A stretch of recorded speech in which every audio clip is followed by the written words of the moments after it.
အခြေခံအဆင့်မှာတော့ကျွန်တော်တို့ရည်တယ်လို့ပြောတဲ့နေရာမှာ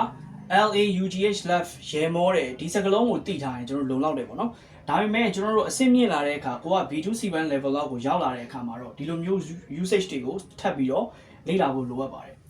left out loud ဆိုရင်ကျွန်တော်တို့အကျယ်ကြီးတာကိုပြောတာပေါ့နော်အဲ့လိုမျိုးအကျယ်ကြီး អော်ပြီးတော့ရည်တာမျိုး left out loud နောက်တစ်ခုကတော့ give a hearty laugh ပေါ့နော်သူကကျတော့စိတ်ထဲကနေကိုအဲ့လိုမျိုးဟားတိုက်ပြီးတော့ရည်ရဲဆိုတဲ့အတိတ်ပဲပေါ့နော်အဲ့လိုမျိုးဟာဟာဟာလို့အကျယ်ကြီးអော်ရည်တာမျိုးဆိုလိုတာပါ give a hearty laugh ပေါ့နော်နောက်တစ်ခုကကျတော့ laugh until somebody cries okay တရားရောက်ကမျက်ရည်ထွက်တဲ့အထိကိုရည်တာအဲ့လိုမျိုးအရန်ရည်တာပေါ့နော်အဲ့လိုမျိုးမျက်ရည်ကျတဲ့အထိကိုရည်ရဲဆိုတဲ့အတိတ်ပဲရတယ်နော်နောက်တစ်ခုကကျ laugh up somebody's sleeve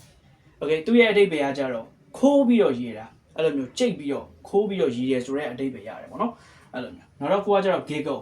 ကကျတော့အဲ့လိုမျိုးကလေးကြီးတယ်လို့မျိုးတခစ်ခစ်နဲ့ရည်ရဲဆိုတဲ့အတိတ်ပဲရတယ်နော်နောက်တစ်ခုကကျတော့ sneer at somebody something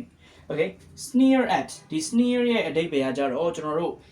တခုခုကိုဒီတယောက်ယောက်ဒါမှမဟုတ်တခုခုကိုကျွန်တော်တို့ဒီလှောင်ပြီးတော့ရည်တာအဲ့လိုမျိုးလှောင်ပြီးတော့မှရည်ရလို့ပြောချင်ဒီ sneer at ကိုသုံးပြီးတော့ပြောလို့ရတယ်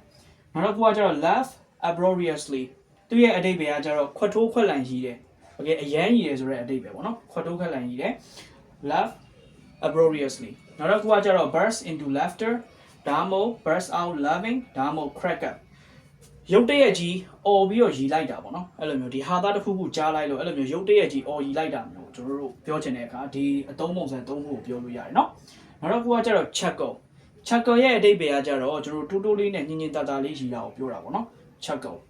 နောက်တစ်ခုကကျတော့ရှက်ရှက်နဲ့ရည်လိုက်တာကို give a shine laugh ဒါမှမဟုတ် laugh shiny ဒီလိုမျိုးသုံးလို့ရပါတယ် okay အားလုံးပဲနားလည်မယ်လို့မျှော်လင့်ပါတယ် bye bye see you in the next video